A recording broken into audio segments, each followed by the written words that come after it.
পুরো বাংলাদেশের মোবাইল বাজার মাত্র ৯টি কোম্পানির দখলে চলে যাবে, যাদেরকে আমরা সিন্ডিকেট বলে আখ্যায়িত করে এসে চলেছি।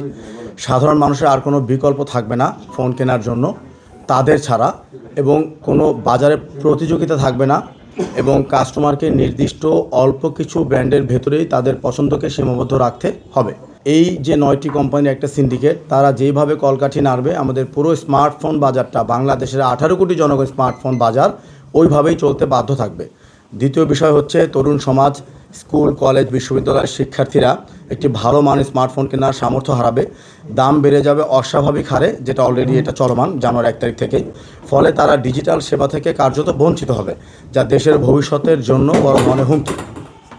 তৃতীয় বিষয় হচ্ছে 2 কোটিরও বেশি প্রবাসী বাংলাদেশের আনা উপহার হিসেবে যে ফোনগুলো বাংলাদেশে আনা হয় সেগুলো অকার্যকর হয়ে যাবে, কারণ নতুন এনআইআর রেজিস্ট্রেশন প্রক্রিয়া অত্যন্ত জটিল এবং সময় সাপেক্ষ। এতে পরিবার পরিজনদের ব্যবহৃত অনেক ফোন সরাসরি নিষিদ্ধ হয়ে পড়বে। 4 নম্বর সমস্যা হচ্ছে গ্রাম অঞ্চল ও নিম্ন আয়ের মানুষদের জন্য স্মার্টফোন কেনা প্রায় অসম্ভব হয়ে দাঁড়াবে। একচেটিয়া বাজারে দাম এমনভাবে বেড়ে যাবে যে সাধারণ মানুষ ইন্টারনেট এবং ডিজিটাল সেবার যে বিষয়টা সেটা তাদের হাতে নাগালে আর থাকবে না। 5 নম্বর বিষয় হচ্ছে সাধারণ ব্যবহারকারীরা ফোন বদলায়, ফোন বিক্রি করে, ব্যক্তিগতভাবে বিক্রি করে, দোকানদারদের মাধ্যমে বিক্রি করে, সেই জিনিসটা প্রায় অসম্ভব হয়ে পড়বে।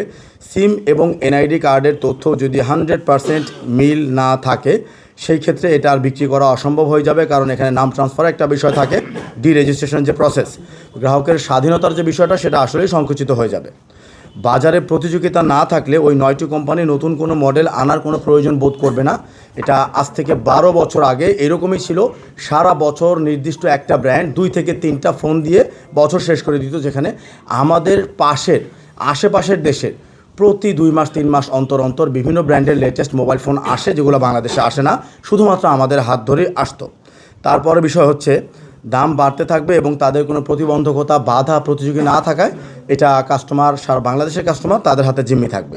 7 নম্বর বিষয় হলো সাধারণত আমাদের স্মার্টফোন যখন হারিয়ে যায়, হারানোর পর আমাদের যে সেই ফোনের ভিতরে অ্যাপেল যদি হয় অ্যাপেল আইডি, স্যামসাং যদি হয় জিমেল আইডি, সেটা যে সিকিউরিটি থাকে এটাকে আমরা ক্লাউড বলি।